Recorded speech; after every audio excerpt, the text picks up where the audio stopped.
decidí. Ahí estamos grabando. Bueno, hola mundo digital. Estoy acá con el villano Fidel. Lo tengo acá en Discord. En otro episodio sin ningún tipo de preparación. Y en estos, lo tengo contado, en estos 6 minutos nos pusimos de acuerdo.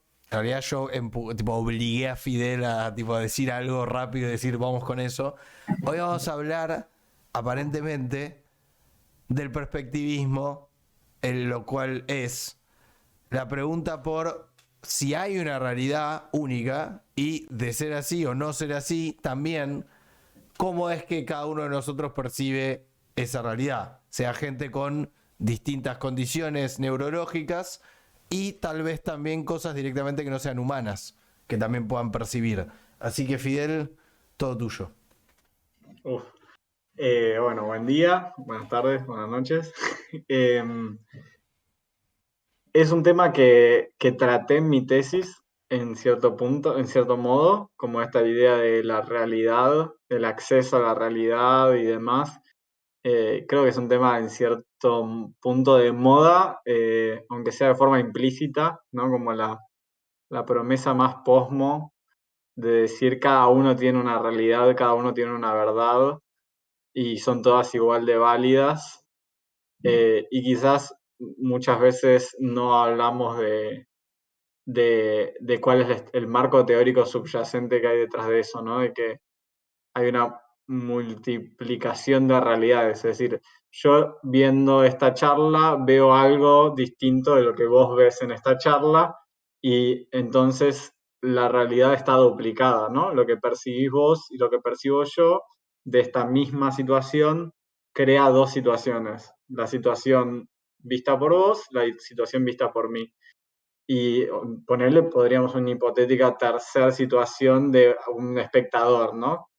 Que nos está viendo también. Entonces, esas tres perspectivas miran a una misma realidad y deberíamos poder reducirla a algo objetivo, de decir, bueno, esta es la charla es esto y esto es definitivo y esta es la verdad y esta es la realidad, o hay como tres charlas que se están dando en simultáneo, que es la charla percibida por mí, la charla percibida por vos, la charla percibida por un tercero, y son todas como realidades paralelas y superpuestas.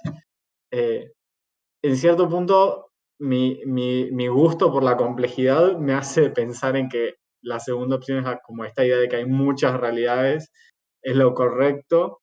Eh, Al mismo tiempo, vos conocés ya mi amor por la navaja de Occam, siento que es una multiplicidad o sea, agregás nuevas realidades todo el tiempo, multiplicás ontologías, y me parece poco económico desde ese punto de vista. Yo, este tema que es inabarcable y que estamos decidiendo intentar abarcarlo simplemente porque nos gusta hablar semanalmente sobre algo flashero, para mí ahí estaría bueno empezar a hacer como una cierta primera perimetraje de la cuestión para ver por dónde se lo puedo abordar. Para mí, como decís vos un poco, quiero evitar lo más posible, al menos al principio, la trampa del lenguaje. Porque habría que, también habría que definir qué verga es una realidad para decir cuántas realidades hay.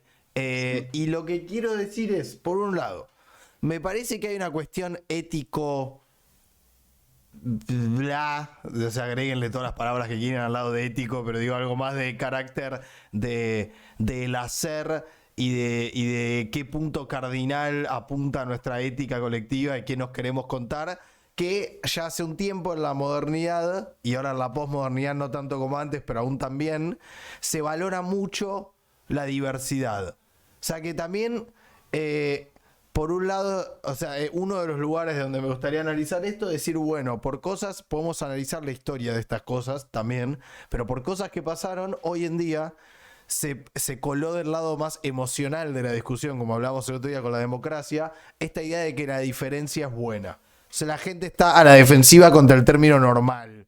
Que para mí el término normal no es un término ofensivo, es un término estadístico. O sea, cuando hay mucha gente, va a haber pocas excepcionalidades, se va a generar una normalidad casi obligatoriamente. Entonces le bajaría un poco la espuma al carácter peyorativo de lo normal.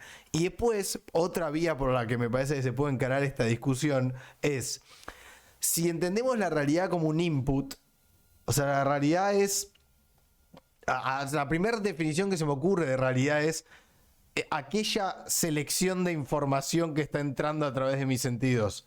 ¿Por qué? Este es un punto importante también, que creo que lo hizo una vez Jordan y dije, wow, que es el recorte que te llega al final, que creo que la gente más de izquierda va a estar de acuerdo, porque está todo el día hablando de sesgos y esas cosas inconscientes. El recorte que a mí me llega a la superficie de mi percepción de la realidad es un recorte en el que ya yo mismo operé mucho.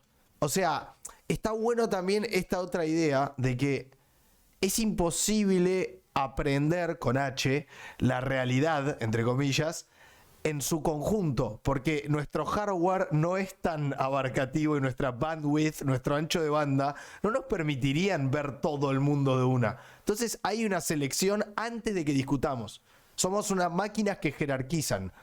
Entonces también está ahí esa otra discusión, tipo la jerarquización, la discriminación y la búsqueda de una intersubjetividad, de que todos estemos un poco en la misma, es un método de supervivencia. O sea, nosotros tenemos que ponernos de acuerdo en que vemos más o menos el mismo mundo para operar sobre él, y el mundo es muy complejo, entonces todos tenemos que tener un manual, primero inconsciente y tal vez después consciente, sobre cómo vamos a recortar el mundo para actuar sobre él.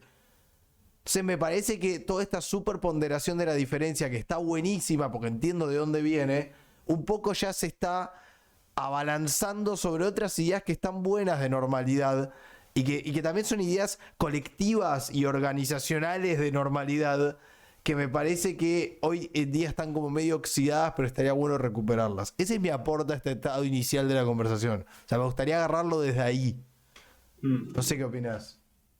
Sí, sí, sí, o sea, creo que no sé si es exactamente lo que querías decir, pero en esta búsqueda de la diferencia y lo distinto todo el tiempo, hay veces que, esto es raro de mi parte escucharlo, como que corroes las bases, los cimientos del espacio en común, ¿no? Es decir, como que ya todos percibimos algo distinto y todos somos diferentes y todos tenemos, como es siempre la palabra, ¿no? Atravesados por una realidad particular, social, económica, política, no sé qué, como que somos seres tan complejos que todos tenemos acceso a una realidad distinta y finalmente perdemos como esta cuestión de los cimientos comunes de la universalidad, que hoy se ve como algo medio nefasto. Yo no comparto esa idea, pero hay como una especie de lucha en contra de la universalidad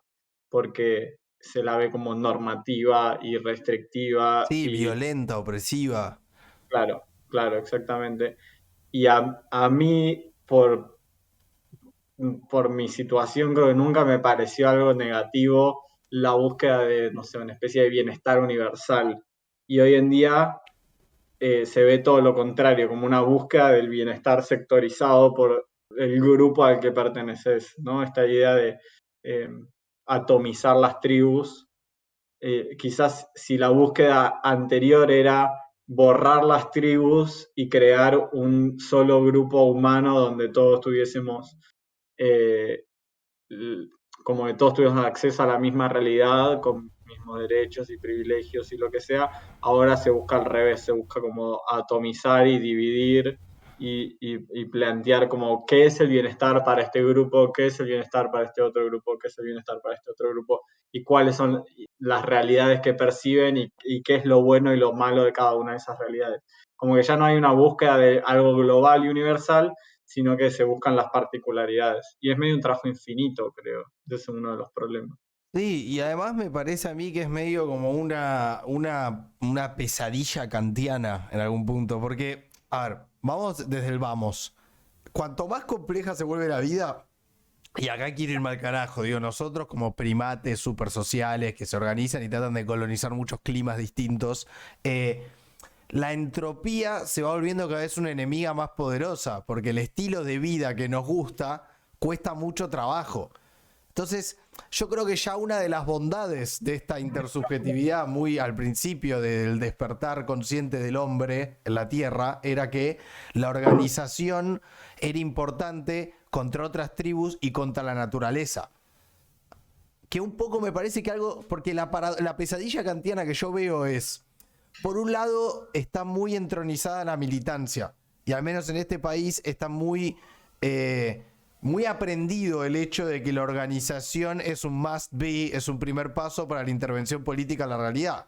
Que una organización contra el individuo, o sea, una organización es al individuo lo que la realidad opresiva universal sería a las organizaciones. Digo, es un juego de mamushkas. Vos cuando entras a una organización y te das cuenta que para lograr algo tienen que actuar todos en conjunto, estás aprendiendo el bello arte de la universalidad opresiva para lograr intervenir el mundo. Por eso digo, es una pesadilla kantiana, y que en última instancia estar en contra de que todos tengamos que ceder algo de nuestra infinita multiplicidad entrópica para llegar a un acuerdo común que sea un poco más restrictivo que lo que más querríamos cada uno de todos nosotros, es un pensamiento muy infantil de la nada. Es como...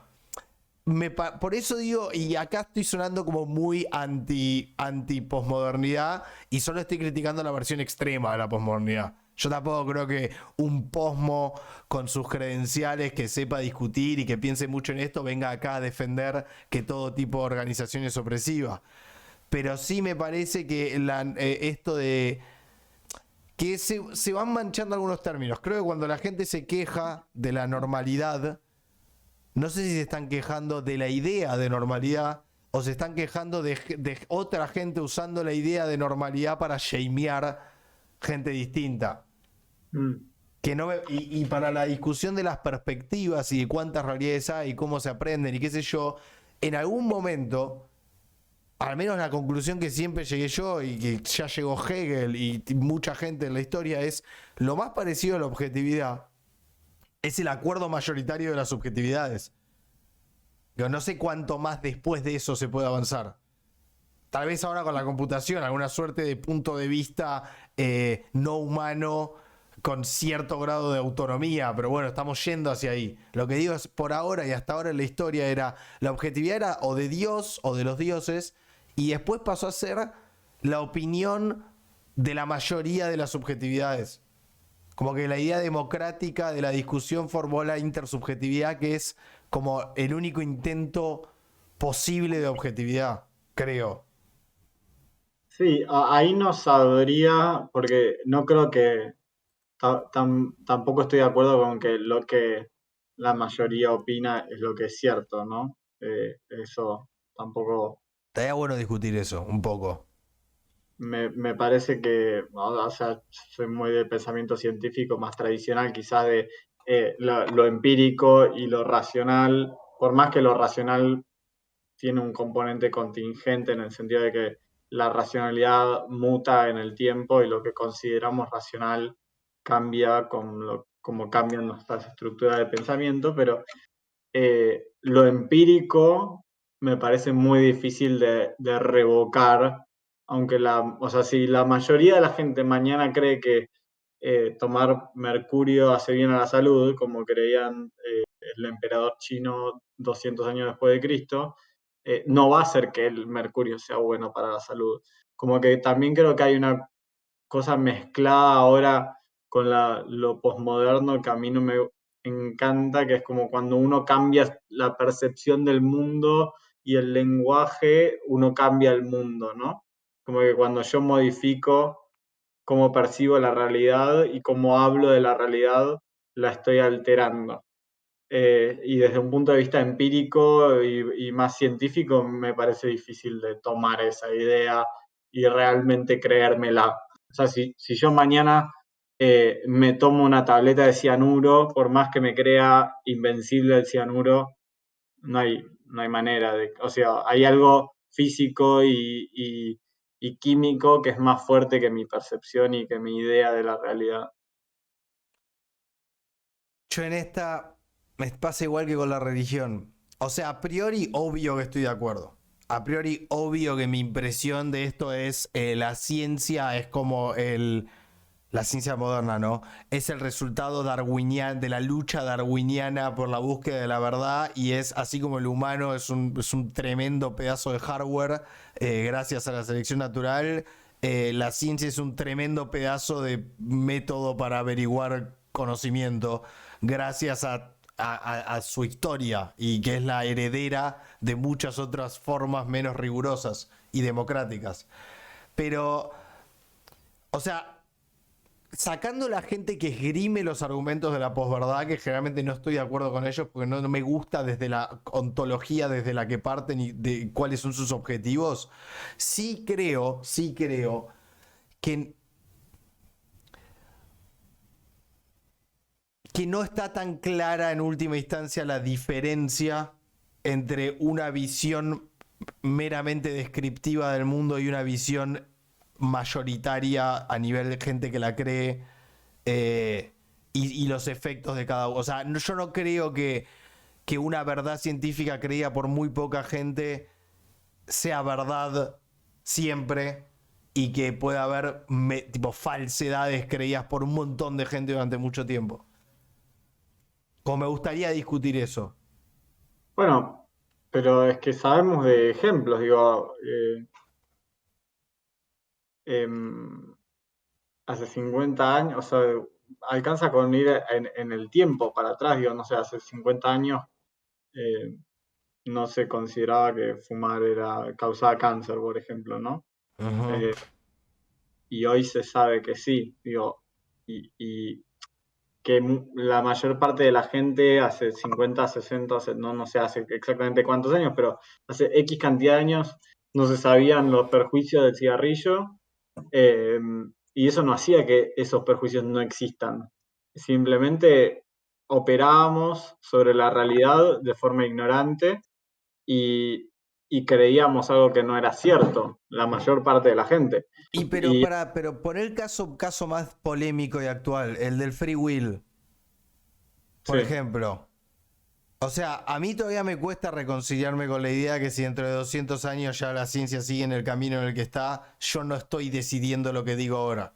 Sé que hay un argumento para eso, sé que probablemente tenga un grado de realidad en el sentido científico del término, pero aún así me cuesta concebir la idea de que esta ilusión de que decidimos no sea, ¿entendés? Como de que esté mal llamar la decisión, si es que todos lo estamos creyendo a la vez.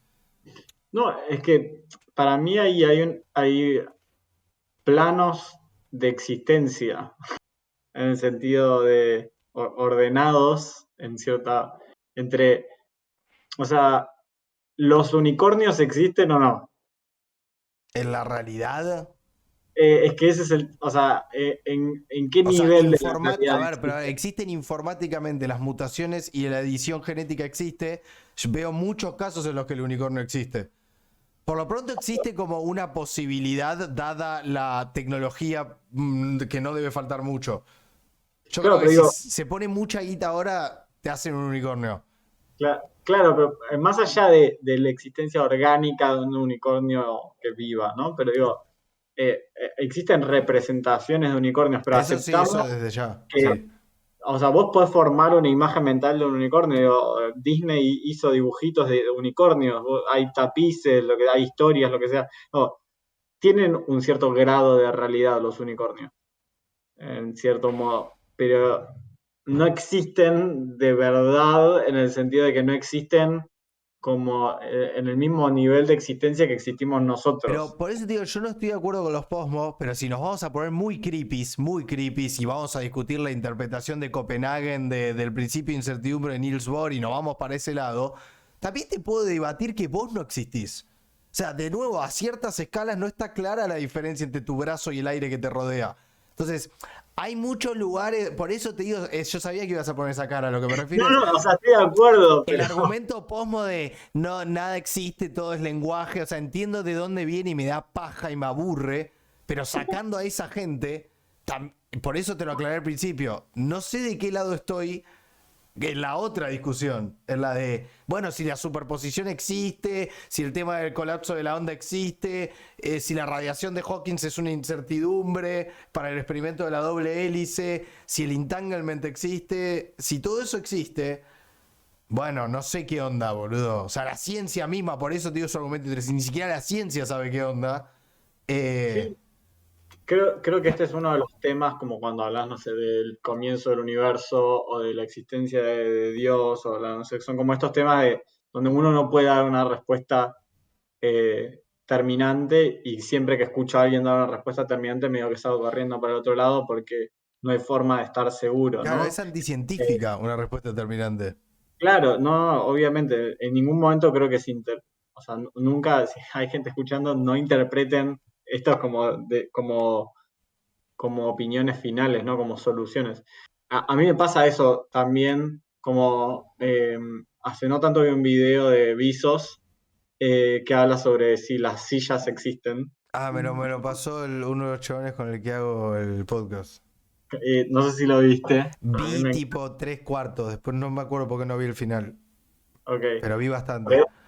Es esta cosa de que todos los átomos de la silla existen, pero la silla en sí es la colección de los átomos. No sé, es como que me duele la cabeza de solo No, pensar. igual hay una forma interesante de resumirlo, otra vez lo discutimos con la paradoja de Teseo justamente en el otro podcast, que era como, uno puede llegar a estar, dado que todos los átomos de mi cuerpo cambiaron desde que nací, o sea, es una pregunta, si te das al lugar ultra reduccionista y materialista que es Sebastián, yo no puedo ser lo que me compone, porque lo que me compone varía. Entonces medio que la definición, creo que se maneja hoy, medio de acuerdo, es la receta. O sea, si todo el universo está hecho de pocas cosas y las distintas formas de mezclar esas cosas dan un mundo tan rico, un poco que una definición útil y operativa de lo que existe es patrones de información, recetas, blueprints para armar cosas. Eso es la instancia más digital y real y la que la entropía tiene que intenta todo el tiempo destruir. Y bueno, la vida es una forma de mantener esas instrucciones vivas de la manera más fiel posible. La manera genética tienes las mutaciones, que irónicamente son también el origen de la diversidad. Pero digamos que con estas cosas del tema de los átomos y que van cambiando y qué sé yo, decís, bueno, ¿qué es la silla en última instancia? La silla es este ordenamiento abstracto de átomos que da casi siempre una silla más o menos igual. Ese es la esfera más real de la silla. Cómo hacer una silla. Las instrucciones. Sí, No la silla de madera, digo, entendida como la suma de... Porque es casi todo vacío encima. Todo objeto. sí. Además. Pero bueno, nada, eso. Lo Sí, intenté entiendo esa explicar. dificultad de si yo voy al límite entre mi mano y la mesa, la distinción es prácticamente nula entre un objeto y el otro. Y el hecho de que no se me quede pegada la mano a la mesa es medio un milagro, como que yo no sea uno como que está esa idea de que uno es uno con el universo finalmente. O sea, eso es una Claro. distinción de cositas, porque más chico que átomos, en realidad Pero no. además, perdón, esto que estás diciendo no es un flash oriental. Es la conclusión más científica. O sea, a ver, si vos decís a ciertas escalas, porque ni siquiera esas escalas de las que estamos hablando son las escalas más chicas, son escalas que se pueden ver en un laboratorio. Entonces, a ciertas escalas muy distintas, muy lejanas de la distancia mínima de Planck y el mundo subatómico, y donde se manejan todas esas otras bizarreadas, que son órdenes de magnitud más chicas, en estas escalas que se puede ver con un microscopio, tipo, en, no sé, boludo, en la facultad exacta, qué sé yo, en esas distancias ya no queda clara la diferencia entre yo y la mesa y Mm, yo.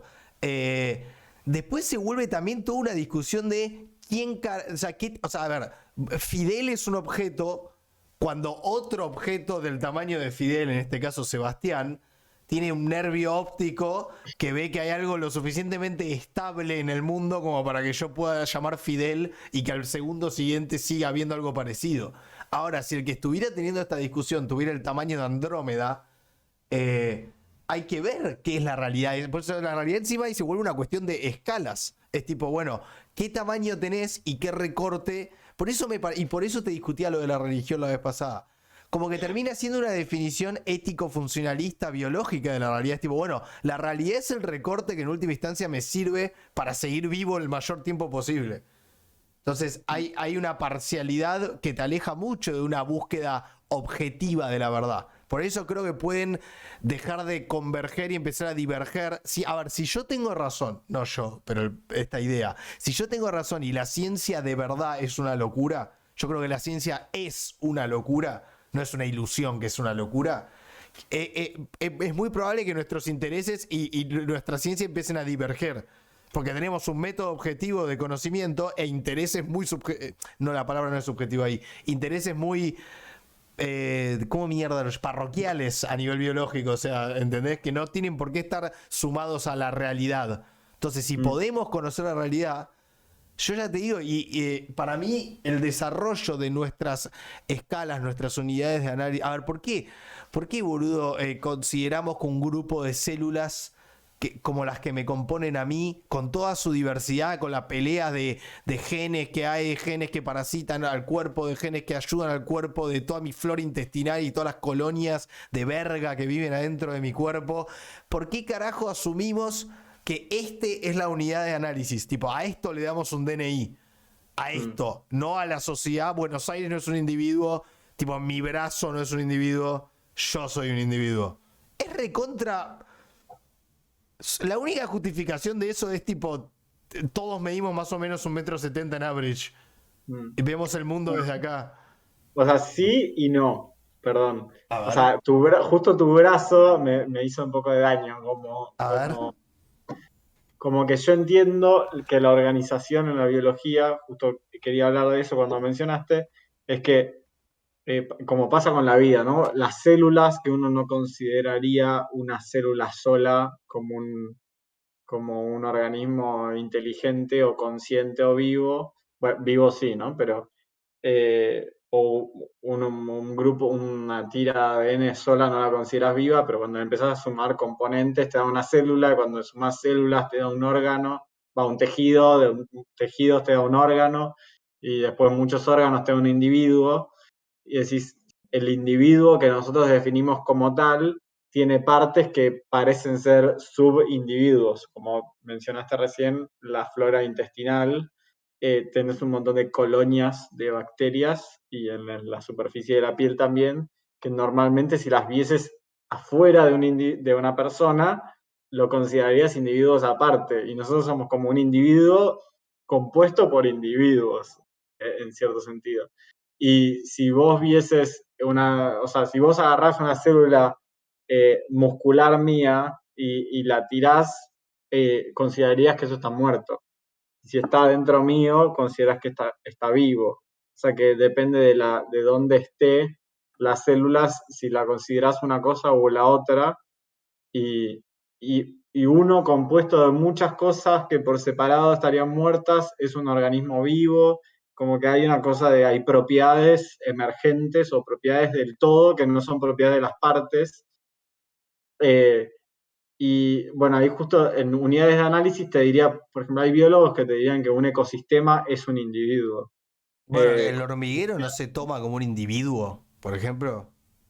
A y ahí veces. eso depende de la corriente filosófica a la que adscriba el Claro. biólogo en cuestión. O sea, ese es el tema. Como hay gente que te va a decir, no, el hormiguero se puede reducir a sus partes, que son hormigas, y como que el hormiguero es el set, no es una entidad en sí, es como un grupo de entidades. Y te dirían, yo creo que hay un corte arbitrario, que es decir, no, bueno, el hormiguero es como una especie de nivel de organización mayor que no es algo en sí, sino que es algo abstracto que inventamos nosotros. Igual, Yo no, y quiero aclarar que hasta donde yo lo vi, Fidel se recibió de eso. Yo nada más lo estudio de manera amateur. O sea, obviamente es súper consistente el cuerpo de la biología estudiada por el humano y yo estoy medio... corriendo por izquierda a la ciencia para llegar a una moraleja sobre las unidades. Pero digo, yo he leído definiciones y son súper restrictivas y es coherente el sistema. Es que tipo, no es todo tan librado al azar en realidad.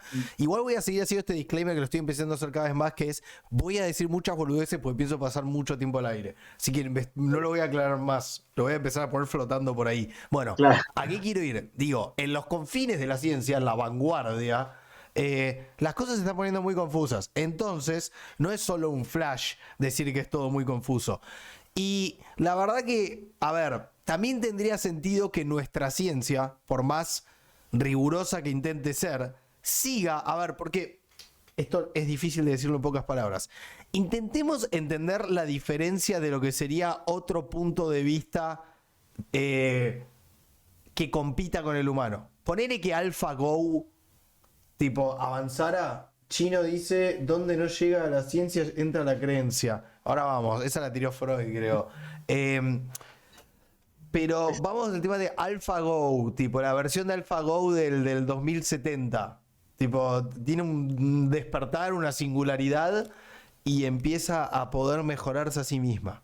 Entonces ahí el humano a las 2 horas le pierde el apunte completamente a AlphaGo, porque AlphaGo va a estar mejor, tal vez pueda hackear todas las redes de Wi-Fi del planeta Tierra tipo en un día y tener todo ese poder de computación a su disposición. Entonces, el humano sería como que un grupo de hormigas pudiera crear un humano con la ilusión de que lo van a controlar de alguna forma. Tipo, al momento en el que ese humano se despierta y mira un toque donde está, ya se acabó, game over. Las hormigas ya ni siquiera están hablando el mismo idioma. Se acabó, por muchos órdenes de magnitud se acabó. Entonces, cuando yo propongo posibles puntos de vista, estoy hablando de esas diferencias extremas, de esas diferencias muy grandes o muy chicas, desde donde claramente mirarían y dirían, obvio que la ciencia del humano está totalmente alineada con sus intereses. Como que desde muy lejos se vería como algo muy obvio eso, ¿no? Desde un poquito lejos de donde estamos ahora. Desde muy lejos sería tipo, claramente el humano estudia cosas que solo impactan. De hecho, todo el flash del empirismo. Tipo que nos. De nuevo, imagínense, hagan el ejercicio mental de estar mirando esto desde muy lejos. Desde muy, muy lejos. Esto de estar obsesionado con que la ciencia se rija por la medición. Bueno, tiene que ver con que somos criaturas sensoriales en algún punto. Y con que tenemos cierto tamaño y que nos impactan ciertos problemas. Ponele, vos decías, qué sé yo, la teoría del gen, del germen, germ theory, que es una revolución bastante reciente. De hecho, había un montón de mecanismos biológicos como el vómito que nos estaban tirando la moraleja de, che, las cosas contagian y las cosas que contagian son chiquitas y no las podés ver, así que nada más escapate. Y eso también tuvo mucha justificación en las creencias del humano en la magia, en el mal de ojo y en un montón de cosas que pasaron, que era un conocimiento inconsciente de la biología, porque la selección natural te preparó con mecanismos para que te alejes de lo podrido, que es una forma de proto-entendimiento del germen. Pero por el otro lado se vivía a través de toda una ética teológica e irracional hoy y errada, pero que tenía su defensa a nivel científico. Si entendemos la ciencia como algo que opere a la escala del humano y por sus efectos sobre el humano. Y de nuevo, no me tires ejemplos boludos.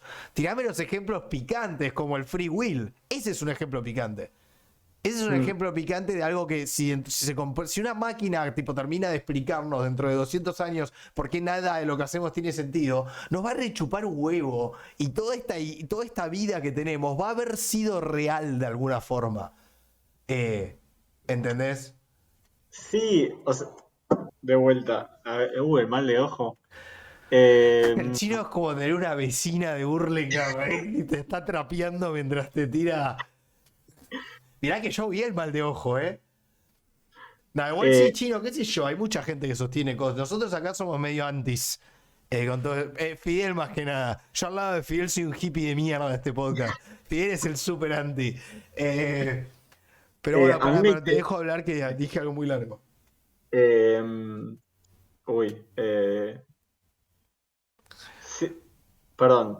Sí, o sea, no estoy negando que lo que vivamos nosotros hoy no sea real, ¿no? Y que yo no pueda percibir algo que en el futuro se demuestre lo contrario, ¿no? Es decir, yo seguramente hoy, o sea, siempre tuve esa tendencia de pensar "Uy, nosotros pensamos que las cosas que la gente hacía hace 100 años eran una estupidez y nosotros dentro de 100 años seguro nuestros nietos van a estar pensando, uy, la puta madre, boludo, mi abuelo chupaba clavos, ni idea, como que van a tener una percepción igual a la nuestra, nos van a ver como ignorantes en el futuro. Y nos van a decir, vivían en una realidad súper sesgada y súper chiquita, pero creo que hay una tendencia que tenemos como humanos de seguir agrandando el espacio del mundo conocido, como que cada vez conocemos más y conocemos una escala mayor. No quiero decir que conocemos mejor, pero me parece que Decilo, cagón, si lo crees. sí, o sea, no sé si mejor, pero creo que nuestros modelos cada vez tienen mayor valor predictivo. Nosotros decidimos arbitrariamente que mayor valor predictivo, o sea, no arbitrariamente, creo que nuestra No, biología nos solitariamente. lleva a decir, guacho, vamos a sobrevivir, ¿no? Entonces, cuanto mejor valor predictivo tenga una teoría, más nos ayuda a sobrevivir, Total. entonces es mejor en términos evolutivos, si querés.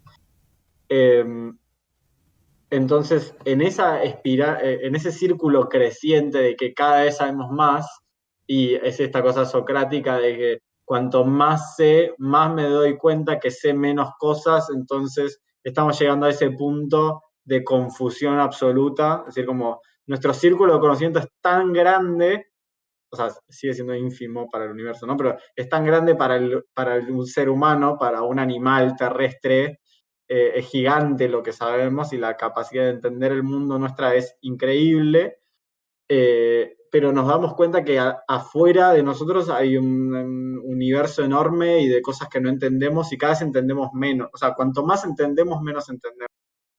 Eh, no sé a qué quiero ir con todo esto, pero, em, Yo perdón, sigo, decime. pero no, pues yo entiendo lo que vas. Y me parece que cuando yo quiero hacer honor al argumento de Jordan, porque. Porque cuando yo lo pienso suficiente, aparece un lugar. Siento que vamos a estar atrapados en esta discusión todo el año, porque vamos a volver siempre a esto. Aparece una última esfera, es como que yo vengo en porcentaje, no vengo 90% científico, 95% científico, 98%, 99% científico, tipo ya fue, vamos a colonizar el sistema solar, qué sé yo, qué va a ser el humano, seremos un software, porque además, aunque hubiera un blackout evolutivo de 2.000 millones de años y alguien nos empieza a simular dentro de 2.000 millones de años en otra parte del universo, seguimos vivos, ¿entendés? Como que también entiendo que los tiempos del universo no son mis tiempos. Eh, pero aún así pienso todo eso y llega un último porcentaje al final en el que digo, creo que entiendo el argumento de Jordan. Creo que lo empecé a entender. Creo que lo empecé a entender. Que es este momento en el que decís, boludo,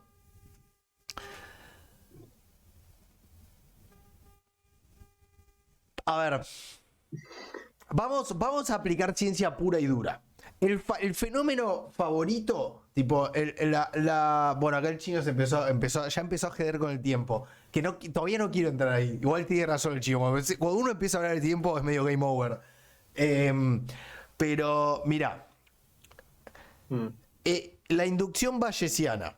Entonces, todos los científicos hoy en día están de acuerdo que ese es tipo el framework estadístico en donde se debería manejar el conocimiento. ¿Querés explicarlo vos brevemente?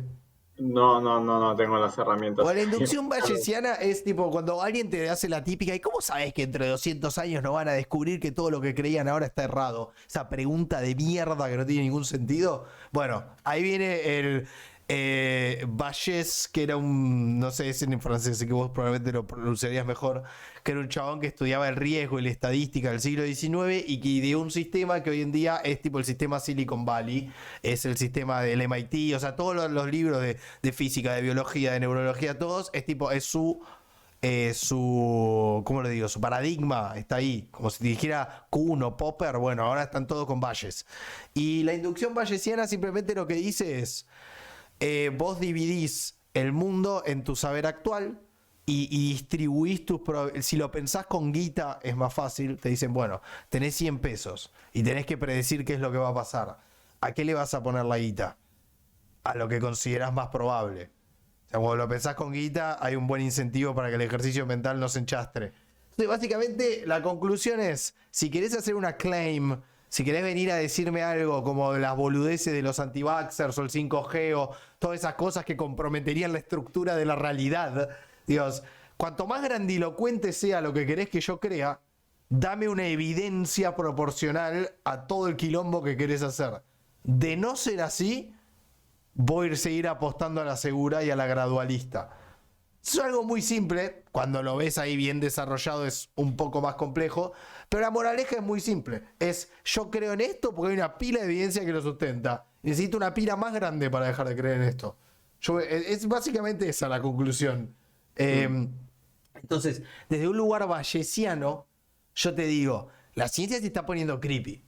Si vos ves la ciencia y ves que se está poniendo creepy, te vas a las fronteras de la ciencia y es creepy lo que está pasando. Y de nuevo, esa es la ciencia. No es tipo un grupo, una secta religiosa.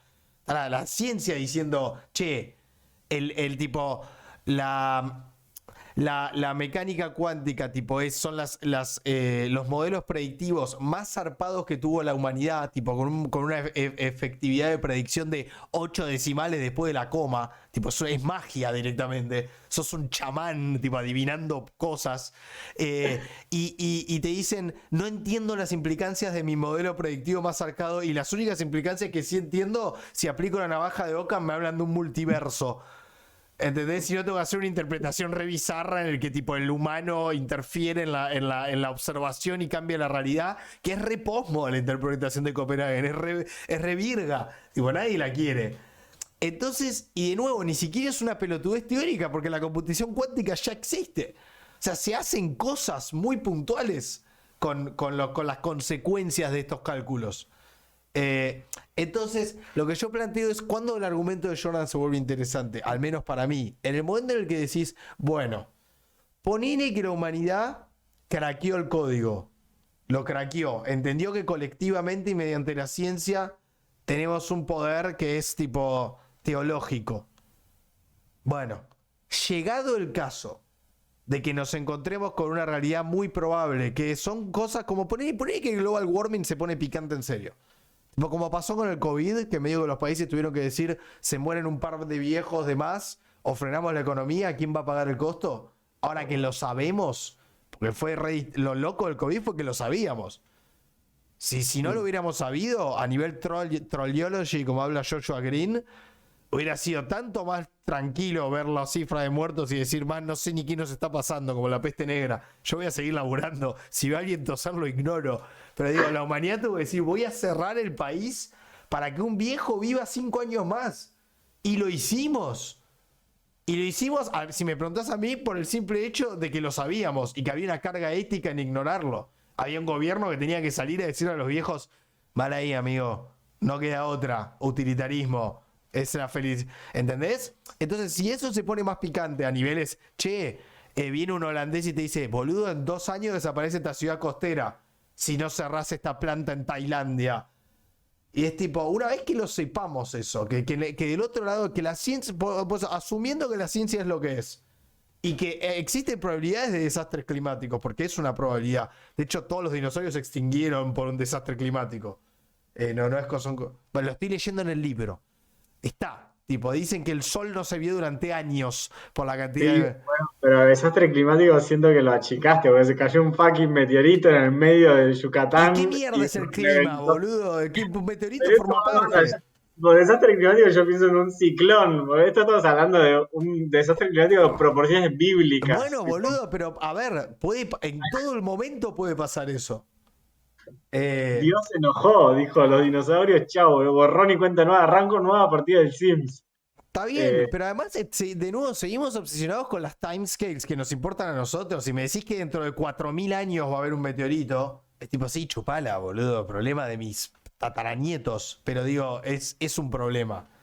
De nuevo, ¿ves? Ya la discusión está totalmente sesgada porque a nosotros estamos obsesionados con la idea de que en este siglo esté todo bien. Por eso es súper sesgado, puedo estar tomando un montón de decisiones. Mira, pensá como si los tiempos biológicos del humano fueran el equivalente a los gobiernos keynesianos cortoplacistas de Latinoamérica.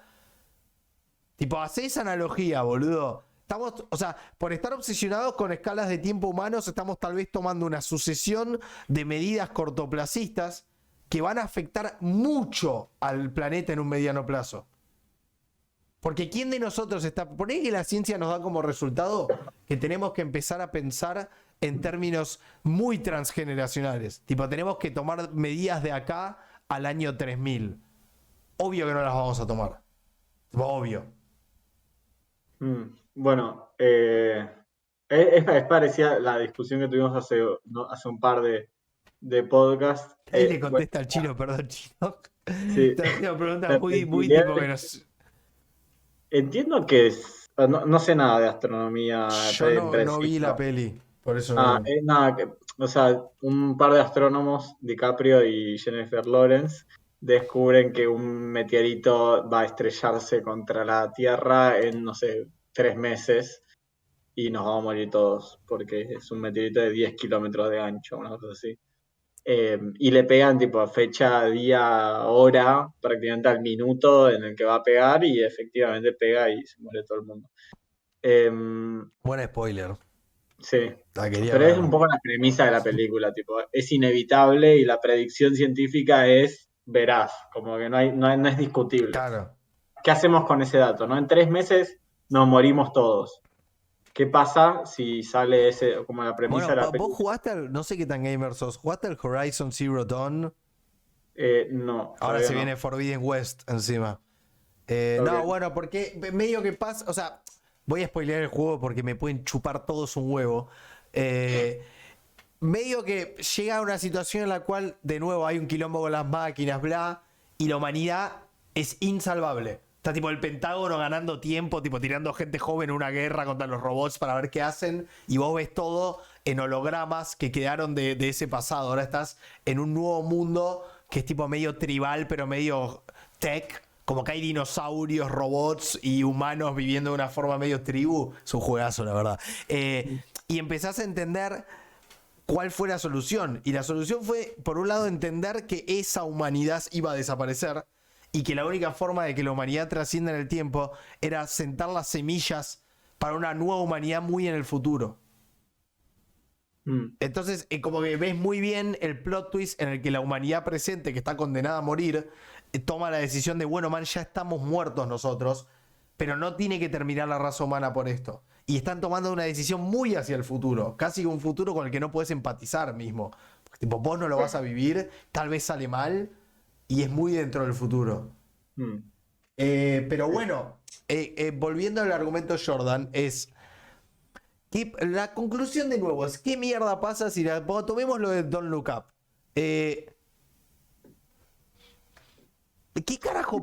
O sea, no sé por Pero qué me es tan igual, difícil. Siento que me es difícil exponer el problema porque en realidad no tiene razón Jordan y no hay un punto que hacer. Como yo siento que es un punto no, súper místico que no puedo terminar de plantear, tal vez es una pelotudez. o sea, creo que es una idea que igual existe previa a Jordan y voy a dar como por un lado pros y contras. Hay un libro que me encanta a mí que se llama El fin de la eternidad de Isaac Asimov, que es una especie de organización paratemporal. Los humanos lograron salir, hay como un grupo de humanos que lograron salirse de la línea temporal y lo que hacen es cuidar a la humanidad. O sea, hacen exactamente esto. Son súper científicos, predictivos, probabilísticos, que lo que hacen es corregir la línea temporal para que la humanidad nunca se extinga. Entonces, cuando alguien inventa la bomba atómica que va a matarnos a todos, van y al pasado y lo matan. No lo matan, pero es como que van encauzando la línea del tiempo para que la humanidad viva lo máximo posible. Entonces, todo lo que hacen es desde una perspectiva científica para que los humanos maximicen su tiempo en el universo, ¿no? Eh, Es una manijeada en algún punto. Si sabes el final de la historia, tal vez es un esfuerzo estúpido en salvar algo inevitable. De nuevo, todo depende de la escala. Es que, pero a ver, para, Fidel, para un poco. Para un poquito. A ver, vamos a poner ejemplo en nuestras escalas que conocemos. La automatización, listo. Viene Uber. Es como que te ponga en todos los canales. Es más, vamos a hacerlo más dramático todavía. Viene un Uber con self-driving cars. O sea, viene un Uber con autos que se manejan solos. Pero Uber 2.0. Y hay toda una campaña publicitaria en Crónica, en C5N, de tipo un tachero de familia que no terminó la secundaria, diciendo, ¿de qué voy a trabajar? ¿Con qué voy a alimentar a mi familia? Y obvio que te viene en un lugar emocional y decís, no, boludo, que ese chabón labure, boludo. ¿Cómo no va a laburar ese chabón? Pobre, va a quedar en la calle. Que es como obvio que si narrás eso desde ese punto de vista, que toda decisión tiene una consecuencia que es una paja, y en algún punto por eso el Estado existe, para ir a intentar a compensar esos outcomes que no están tan buenos, pero sin frenar el progreso general. Digamos, si te hicieron un libro en el que hay guardianes de esas familias de tacheros que cada vez que la automatización los está por dejar sin trabajo vienen y les dan 2 años más de trabajo, te diría, bueno, ok, recopados, pero si el final de la historia es que los autos se van a manejar solos hasta el año 12.000, esto no era la hill you wanna die on. Esta no era la batalla para estar... Por el costo de oportunidad. Tipo, no hacía falta tener guardianes defendiendo... ¿Entendés a lo que voy? O sea, si esa historia de Asimov termina con que la humanidad le quedaban 2 siglos de vida, invirtiendo esfuerzos intergalácticos para cuidarla, es una manijeada. A nivel costo de oportunidad, a nivel de esfuerzos que se podrían estar poniendo en combatir la entropía en otro lugar del universo. A ver, creo que hay algo que tenemos que aclarar. Creo que vos lo sabés igual, no lo estás Yo diciendo. no sé nada, yo soy un cagón. La humanidad se va a terminar. No digas, ¿por qué decís eso, boludo? Se va a terminar, no hay. Lo recorrer por izquierda. ¿Por qué le decís eso a la gente, Fidel? O sea, no hay forma de que sobrevivamos como especie ad eternum. Digo, así. Sí hay forma, boludo. O sea, no ad eternum lit, pero sí, tipo, una cantidad que. Si logramos digitalizar nuestra conciencia, sí. Está bien, vamos a. El chino. Aparte, claro, boludo, tenemos un solo espectador y le estás arruinando la cabeza, le está diciendo que se va a morir él y toda la gente que conoce y no va a haber más descendencia en algún momento. 2 veces encima, no Claro. solo una vez te morís. Pues primero te morís físicamente y después mueren todas las personas que eran capaces de recordarte y todo registro de vos. Igual O sea que... ahí te tiro, tu definición biológica era interesante para rebatir lo que te estoy a punto de decir, pero ahí te tiro con mi teorema de la chocotorta, que es, si estuviéramos, es como contar la historia de un cumpleaños desde el punto de vista de una chocolina. Tipo, sí, en el momento en que la rompieron para hacer la chocotorta es tipo un genocidio, es una paja. Tipo, es súper dramático, pero si te pones el punto, si era tu unidad de medida es el cumpleaños, tipo, bueno, esa chocotorta pasó a formar parte. Digo, si yo voy a pasar a formar parte del fertilizante de un campo, digo, bueno, es una escala muy humana en la que eso es un drama. Es tipo, a nivel planetario no es un drama que los individuos mueran y formen parte de su bioma. Por eso, digo, depende de quién está sufriéndolo. Claro, pero, o sea, de la escala que la quieras mirar, nuestro clúster, que es Ni en pedo. ¿Qué? Ni en pedo tenés razón. No, porque la escala que te quiero mirarla es de la del universo entero. Si quiero. Pero hay una cuestión de esta, o sea, yo tengo que revisar mis apuntes y todo, pero hay una cuestión de cómo se expanden y todo, o sea, hay un punto donde las burbujas de espacio ya no pueden comunicarse entre sí. Sí, pará, pero eso es, a ver, eso es el resultado esperable bayesianamente, o sea que tenés razón. Llega un momento que, porque el universo está acelerando, la expansión va a generar primero un enfriamiento, porque cuanto más se expanda, más lejos van a estar las cosas entre sí y el calor no se lleva bien con eso. Y llegado a cierto punto en el que la expansión creo que le gane a la velocidad de la luz o que la distancia sea irrecorrible, ahí ya me estoy hablando más de lo que me acuerdo, llegás a un punto en el que ahí nada tiene sentido a nivel tiempo encima. Como que no se puede volver más para atrás, no sé. Sí, o sea, la muerte cósmica, que es básicamente todo el universo, se convierte en una gran gelatina tibia de nada. Es el futuro. Pero, claro. a ver, si el único fin de la vida es acelerar ese proceso, o sea, hacer bolsones de orden que aumenten la radiación del universo en general, Nosotros seríamos los agentes del caos en esta historia.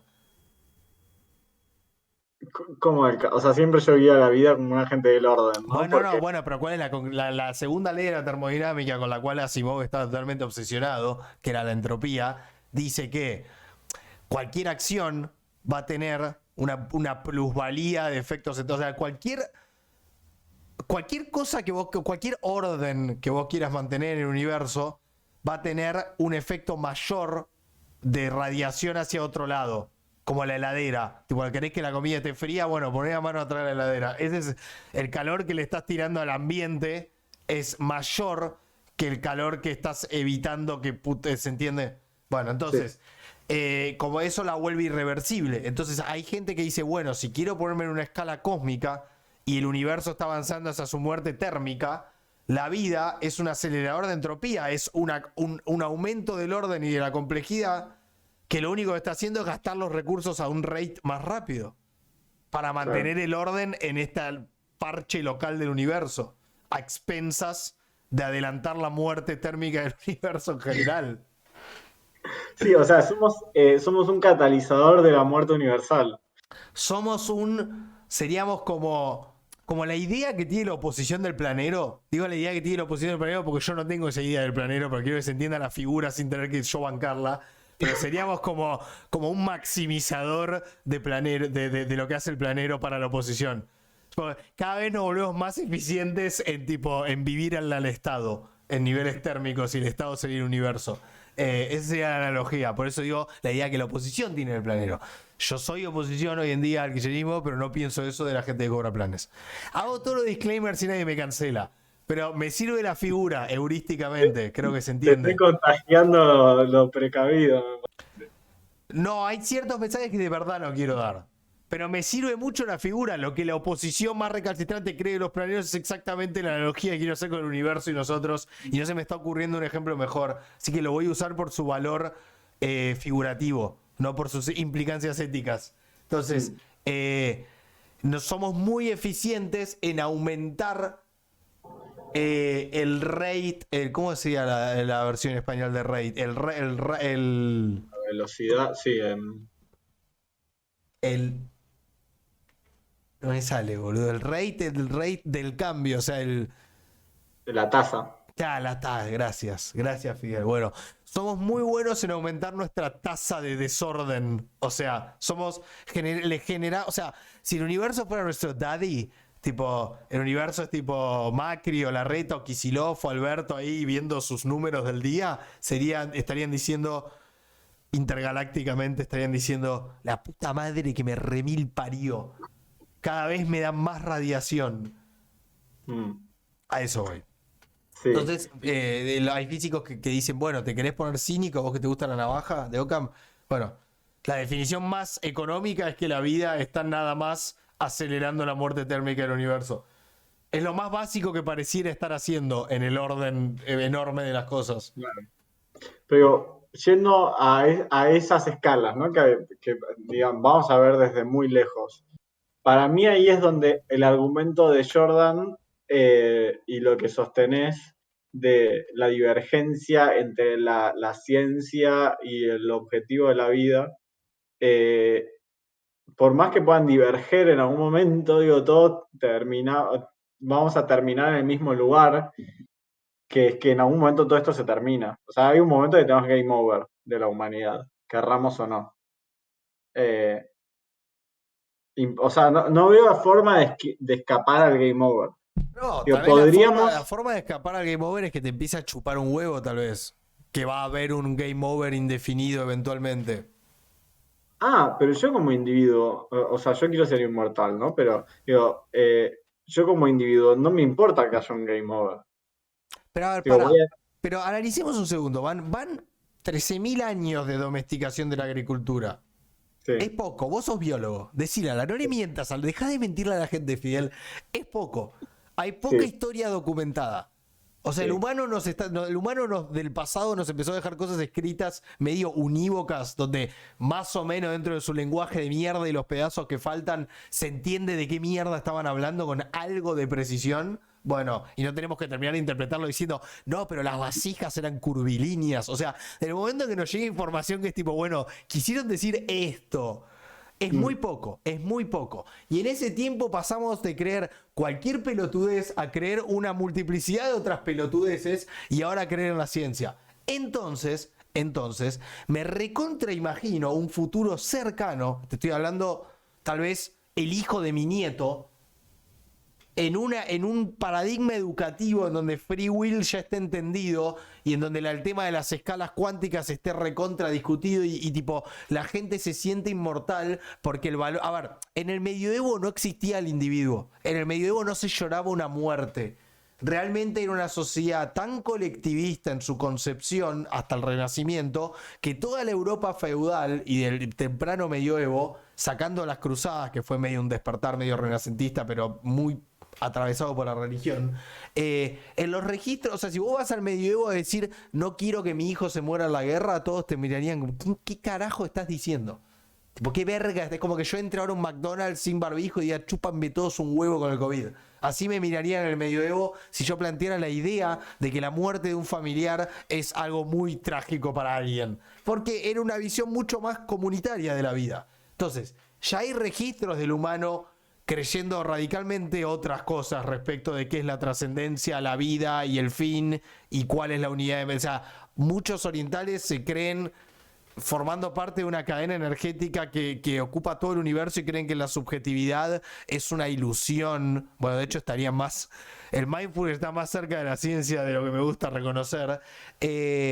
Entonces nada, me imagino formas en las que el game over se traduce en algo que no genere la sensación de game over. Se puede cambiarse tranquilamente por cambio, transmutación, avance. Por eso te digo, tiene que venir con la mochila de la tragedia del individualismo posmoderno y el dolor que nos da que nos vamos a acabar para que el game over sea tan dramático. No, es que yo no lo veo como algo dramático, me parece, así como el sol en algún momento va a estallar y va a llevarse la Tierra y todo el sistema solar con él. Basta, boludo, eh, por favor. Yo estoy tratando de arreglar las cagadas que te mandás y cada vez sos más harsh con la gente. pero digo, eso yo lo entendí a los 6 años, la primera vez que mi viejo me llevó al planetario a ver uno de esos videitos y vi un agujero negro y dije, ah, chao, listo, todo termina tipo en una noche infinita. Eh, Tibia encima. Lo peor es que sea tibia. No te gusta Eh, esa tibia. Pero a ver, ¿qué pasa si lográs simular un CPU donde el tiempo pasa muy distinto y en... justo iba a ir a eso, como para mí hay como una esperanza increíble en el mundo digital donde en un segundo yo podría simular, no sé, 250.000 Claro, años. exacto. Entonces, Y para mí viene por ahí la magia. claro, virtualmente seríamos inmortales No a inmortales, nuestra... pero tal vez tipo crecería, o sea, pasarías a vivir milenios, cosa que tipo, vendría toda una humanidad que se tiene que hartar de vivir miles de años y estar triste porque se va. Y que de hecho su muerte sería una suerte de no da seguir gastando recursos informáticos en prolongar tu conciencia. Sí, o una especie de acercamiento, digo, yo creo que espiritualmente uno podría acercarse a una especie de nirvana tecnológico al estilo The Good Place. No sé si viste la serie, pero creo que te podría gustar. Es medio de filosofía y religión y graciosa. Es una buena combinación para mí. Pero es esta cosa de si tenés tiempo infinito, medio que haces todo lo que querías hacer hasta que eventualmente decís, bueno, che, voy a apretar el botón. Claro, todos decidiríamos terminar. Claro, decidís cuándo cerrás el jueguito. Y decís, bueno, che, estuvo re lindo, saludás a la gente que querés y decís, voy a trascender y voy a ser uno con el multiverso. Tenemos una disyuntiva graciosa, pues acaba de cumplir una hora y siento que sería muy climáctico terminarlo con lo que acabas de decir. Porque te van a responder, pero vos terminás cuando querés, apretás el botón y termina el podcast. Bueno, igual no redondeemos, pero te tengo que... Cada vez está volviendo más antipático avisarlos de la hora, pero todavía lo voy a sostener, porque siento que está haciendo grandes cosas por el segmento. Sí, creo que algo así tendría sentido. De hecho, ni siquiera sé, yo hablo con mi abuela, que tiene 90 y pico de años, ni siquiera sé si llego yo a esa edad. Yo la veo muy, a mi abuela al menos, a esa, muy... con una aceptación muy grande de la muerte. La mayoría de la gente que creció con ella ya está muerta hace mucho tiempo. Le queda poca gente de su generación viva. Está muy acostumbrada a la muerte. No es estúpida. Es una señora muy despierta para su edad. Y sabe que no está muy lejos. Hace chistes sobre eso todo el tiempo. Y yo noto en ella una suerte de aceptación de la muerte. Que tampoco me animo a decir que llegado a esa edad no la voy a sentir yo también. Entonces, no sé ni siquiera si necesito proyectar una vida de miles de años. Siento que si llego a los 80, 90, tal vez hay algo sabio en nuestro cuerpo que nos dice, ya está, man, ya la viviste, ya estás cansado, ya te duelen los huesos. Ahí están tus nietos jugando. Ya está, boludo, anda a dormir. Como que, tipo, también le tengo fichas a que la naturaleza es sabia en cómo me va a hacer sentirme a mí respecto de mi muerte, si al menos logro seguir una trayectoria de una vida satisfactoria desde el punto de vista biológico. Que todos mis sistemas se prendan y se empiecen a acabar, y en el momento que se empiecen a acabar, mis pensamientos y mi neuroquímica esté atravesada por esos procesos que se están acabando, y empieces a entrar en la que entran los viejos, que es que están chill, que no les molesta hacer una fila, que no les jode estar tomando mate 5 horas en silencio mirando la pared. Pues yo siento que eso tiene que ver con su neuroquímica. Hay hormonas que se dejan de secretar, hay manija que se deja de tener, hay ambiciones que se dejan de tener. Yo creo que en ese sentido la naturaleza es sabia. Y no sé si tengo que fantasear con una vida infinita. Tal vez llego a los 90 y digo, re estoy, No sé, la tiro. Estaría bueno hablarlo en otro capítulo más ampliamente, el tema de la vejez. Sí, sí, sí, sí, sí. Ahí igual te voy a traer a Jordan en contra tuya. A ver, Es que el mundo en el que crecieron nuestros abuelos ya no existe. eso es verdad. Y quizás, o sea, yo lo veo con mi abuela, que ella está contenta de que su nieto, yo, ya estoy bien, tengo laburo, me va bien, terminé una carrera, y es como que siente que su mandato se cumplió, ¿no? Tuvo hijas que a su vez tuvieron hijos y todos están sanos y a salvo y en buena situación económica. Trajo mucha entropía al universo. Claro. Y quizás a vos, con 90 esa historia que hace 2 generaciones funcionaba perfecta, a vos no te alcanza. Y Quizás vos o tal decís, vez me alcanza a los 50. sí, a ver, obvio, es impredecible, pero digo, Tal vez el nuevo objetivo de movilidad social es que tu hijo pueda irse a vivir a Marte con SpaceX. Tipo, tal vez el nuevo la pegué es decir, ay, como viste ahora los padres que tipo, mi hijo ya está en Estados Unidos, tiene trabajo en Estados Unidos y se escapó de la crisis. Tal vez sea aún estar acá todo con 40 grados todo el año diciendo, ay, mi hijo está en una cápsula, lo logré. Mi hijo el doctor. Es tipo, no, mi hijo el marciano, ¿entendés? Puede ser, boludo. ¿Por qué no? sí, sí, a ver, eso es lo que tiene, lo que tiene el futuro, que es impredecible en su manera más absoluta. Como, por más que a mí me encantan las leyes de geología, ¿no? De como que lo que viene pasando hasta ahora va a seguir pasando después. Como que eso es verdad para casi todas las cosas que estudiamos en la naturaleza, en grandes procesos, a grandes escalas, pero los humanos tenemos esa particularidad increíble de poder cambiar con esto, o sea, el cambio de pensamiento entre el medioevo y nosotros en 500 Y años. pará, amigo, somos el primer experimento de la naturaleza con este nivel de lenguaje e ideología. O sea, si la cosa sigue por mucho tiempo, nosotros vamos a ser un coacervado, una alga azul marina en el linaje este. O sea, se va a ver a un pasado el que van a decir, wow, qué loco. Vamos a ser tipo la célula eucariota, ¿entendés? Tipo, qué flash que eso pasó, pero era una verga, era re aburrido, tipo. ¿Entendés? Como que también hay que ver dónde termina este linaje de pensamiento simbólico y capacidad para transmitirlo. No, sí, quizás terminó siendo un planeta autoconsciente donde somos todos un gran hormiguero, una hive mind gigante donde toda la humanidad está Recontra. conectada por los aparatitos de Elon Musk colonizando otros sistemas solares y Boludo, a ver, un multiplicándose. cambio muy zarpado podría ser que la humanidad llegue a la conclusión de, como decía, soy de la neurodivergencia antes de empezar el podcast, que al final no hablamos una verga de eso, pero también la humanidad se ponga de acuerdo en como si te dijera tu avatar, tipo, todos queremos tener el mejor cuerpo, tipo, tal vez hay un giro postmoderno en el que se busca la mejor arquitectura neurológica posible, los mejores balances de endorfinas y de dopamina y de todo, y dice tipo, bueno, creamos la mejor mente del mundo y todos la vamos a experimentar. Tipo, la humanidad ahora es tipo todos sintiéndonos la mejor mente que podríamos tener. Como todos viviendo la misma vida, ¿entendés? Tipo una Matrix con la vida perfecta y todos conectados a esa historia. Nada más tipo medio Huxley, como nada más pasándola bárbaro para siempre. ¿Entendés? No sé, boludo.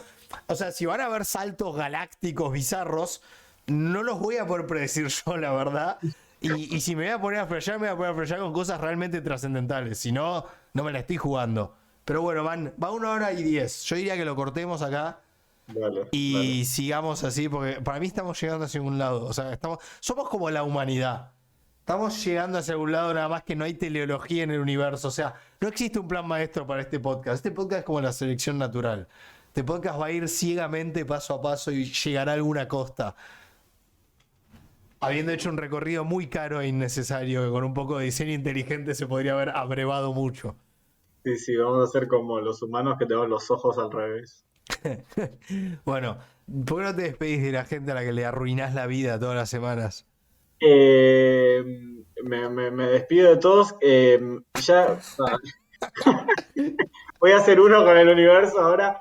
Quiero que sepan que igual para mí es súper liberador este conocimiento. Y me da una Andate a la tranquilidad. mierda, boludo. Qué barato que sos. Tipo, che, tu hijo se va a morir en 2 meses, pero es re liberador, boludo. Ese apego emocional que tenés a otro humano es un pedazo de carne. Basta, No. boludo. O sea, yo tengo Chino. un sticker en la compu que dice Memento Mori, así que como que ya lo tengo en el cerebro esta forma de pensar demasiado metida. Em, pero ser optimista con el universo. Em, o sea, si uno tiene eso en la cabeza, creo que finalmente eh, te ves con esa visión más oriental, más loca, de decir como, bueno, soy un engranaje más en una máquina universal y eterna y mi existencia jugó un rol esencial en el fin de la humanidad. O sea que sos parte de algo gigante, por más que sea algo negativo. Yo creo que le queda poco tiempo a la obsesión humana con la trascendencia individual. Como que si tengo que ver cuál es el cabo más flojo, claramente es ese. O sea, no pretendo que el universo se transforme en un lugar en donde podamos vivir para siempre. Creo que que va a cambiar es que vamos a entender que ese anhelo es una manijeada estúpida. O sea, si tengo que poner mis dólares bayesianos y con mi navaja de Occam en alguno de esos dos outcomes, yo creo que el humano va a cambiar esto es esta cosa animal infantil tipo digo, siento que todavía es muy el genoma hablando un idioma muy rústico, esto de quiero ser yo y mi linaje el que se mantenga vivo gastando recursos para siempre. Siento que la revolución va a ser más para el lado de la hive mind que para el lado de la perpetuación del individuo para siempre con muchos recursos. ¿No te imaginás un futuro donde esto que plantea Harari, donde la gente con muchos recursos se convierte en dioses griegos, básicamente, en un tipo... Puede ser, pero va a durar poco, boludo, en una escala evolutiva. Tipo, sería como que te diga, tipo, ¿cuánto duraron, tipo, realmente los imperios de guerreros, tipo, que lo único que hacían era desperdiciar recursos? Duras hasta que te quedás sin tierra para colonizar. Tipo, el grupo de tinchos guerreros arios que se la pasaba violando y matando a todos, la bestia aria de Nietzsche. Tipo, es que es un ciclo que. Bueno, la Primera Guerra Mundial para mí fue un encuentro de tinchos. Fue tipo, un montón de tinchos mercantilistas diciendo, che, no quedan más lugares para desperdiciar. Peleémonos entre nosotros. Creo que le pasó a Gengis Khan y que le pasó al Imperio Romano y creo que le pasó a todos. Y si lo ves en tiempo de cuánto ocupó de la historia esa prueba y error de cuánto puedo vivir de buscar un nuevo lugar y tipo hacerlo pija, duró poco. Entonces si llega a haber un momento así, tal vez es muy dramático para los que vivan ese siglo, tal vez. O encima ese siglo tal vez con una distorsión de la impresión del tiempo por la inducción de sustancias que nos hagan vivir el tiempo a otras velocidades y se ponga flashero desde ahí. Pero digo, en tiempo planeta, No creo que dure mucho. Yo. Y si no, bueno, empezarán a colonizar otros planetas para sustentar estas simulaciones griegas y eventualmente se chocarán contra otra raza de aliens que viene haciendo lo mismo y habrá una primera guerra mundial o una colonización de América intergaláctico en el que alguno se saque el kini y tipo se vaya a un lugar del universo donde hay tipo todavía un montón de estúpidos en este momento con un montón de recursos para colonizar de entrada. No sé, boludo. Por eso, yo no le voy a poner el límite al universo. La mamushka puede llegar hasta donde llegue. Pero bueno, pongo corto el recording.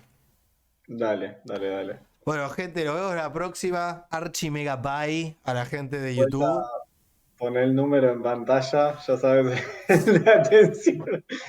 Quiero dejar de hacer ese chiste por si alguien cercano relativamente se suicida en este tiempo y es muy mal gusto. Como estar haciendo ese chiste. Al menos no voy a llegar al punto de poner el número en pantalla. Como última, si es un chiste, que sea un comentario que aparece de vez en cuando. Pero, no sé. Me tengo que empezar a portar bien, boludo. Y espero que la gente ahí del otro lado esté orgullosa de que esté intentando portarme bien y tipo no cruzar la barrera del buen gusto con mis chistes. Porque quiere decir que estoy pensando en el bienestar de todos. De todes a la vez. Bueno, nos vemos la semana que viene. Bye. Chau, Fidel. Gracias por ser el villano de Mama TV. Te encanta.